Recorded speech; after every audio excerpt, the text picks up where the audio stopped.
3rd August 2022. 5 women officers of the Indian Navy's INAS 314 created history. They completed the first all-women independent maritime reconnaissance and surveillance mission in the North Arabian Sea on board a Dornier 228 aircraft.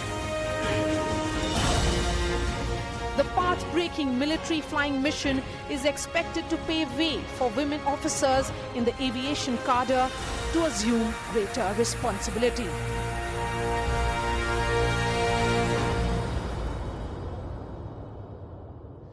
Naval Air Enclave in Porbandar. This is where the history was scripted, and the crew that made history is with me. Thank you so much. I'm going to begin with you, Lieutenant Commander Anchal Sharma.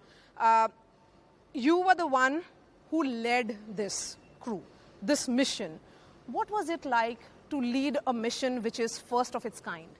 Well, first of all, the MR surveillance that we're talking about here, I am part of INAS 314, which serves as the eyes and ears of the Navy at the Western Seaboard. And leading a mission wherein all women were there, it is one of its kind, and it was the first which happened in the Indian Navy. It was no different, to be very honest, because we fly this mission on a daily basis and we are all trained.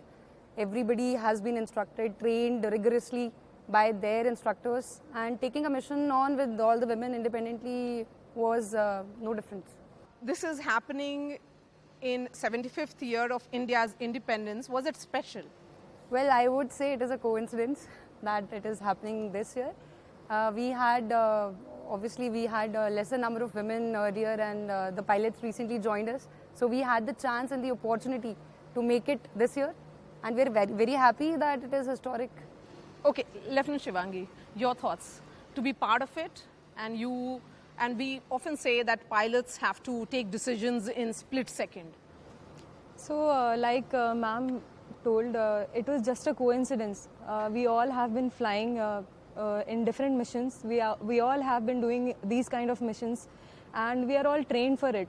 For split-second decisions, like you told, we are trained regularly. Every day we have emergency sessions, so that in case of an emergency, we know how to and like what to do in case of those emergencies. So we are trained for that, and we are prepared for any situation. So this was no different sortie. However, I think it will have a major impact on women who are there in their villages, who are aspiring, who want to join the defense forces. And they, like when I joined defense forces, I had seen in newspapers about some lady officer from Bihar.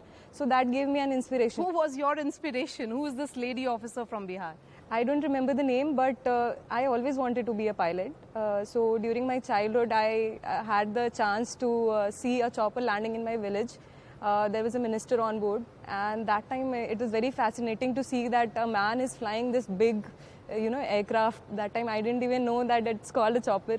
So that was a very, inspiring moment for me, and that kind of stayed in my subconscious mind, and probably it was one of the factors which helped me join the forces. And then we had some officers visiting our college. Naval officer had come, he showed some presentation, and he told us that women ke liye they have opened this entry.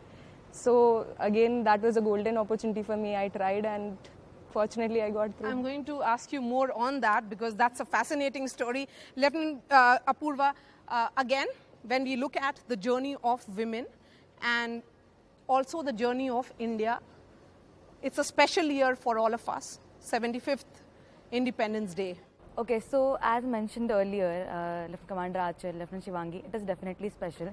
But then honestly, it wasn't planned. It was just a coincidence that we had, both of us, we had 2 pilots in the squadron, we had amazing set of crew, and we had been training on this since a lot of time, not only on the ground but in air.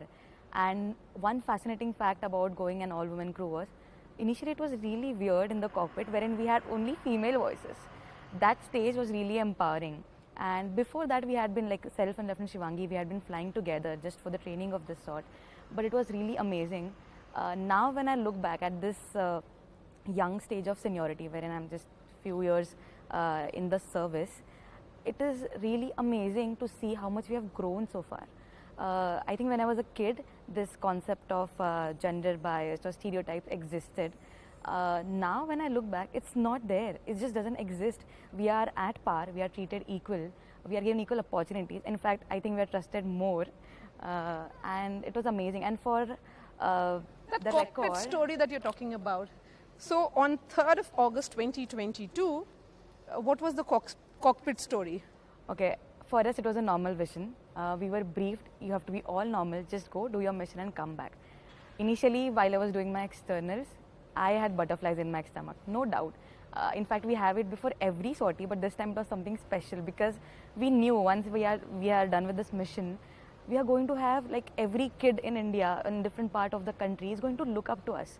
So we have to make this as good as possible. It was a normal sortie, So role model pressure that, you know, No, from no, today there- onwards we'll be role models. no, there's no pressure. But when you go in the cockpit, the aircraft doesn't know if the person flying it is a male or a female. You just have to be a pilot, and you have to, just like you said, split decisions are very, very important. You never know when an emergency would come up. So you have to be ready for every second, not just the pilot but the observers. It is a crew that goes ahead. So no role model pressure, but yes, we all had in our mind that we have to do good. We just have to make this a success and come back and land. That's it. Lieutenant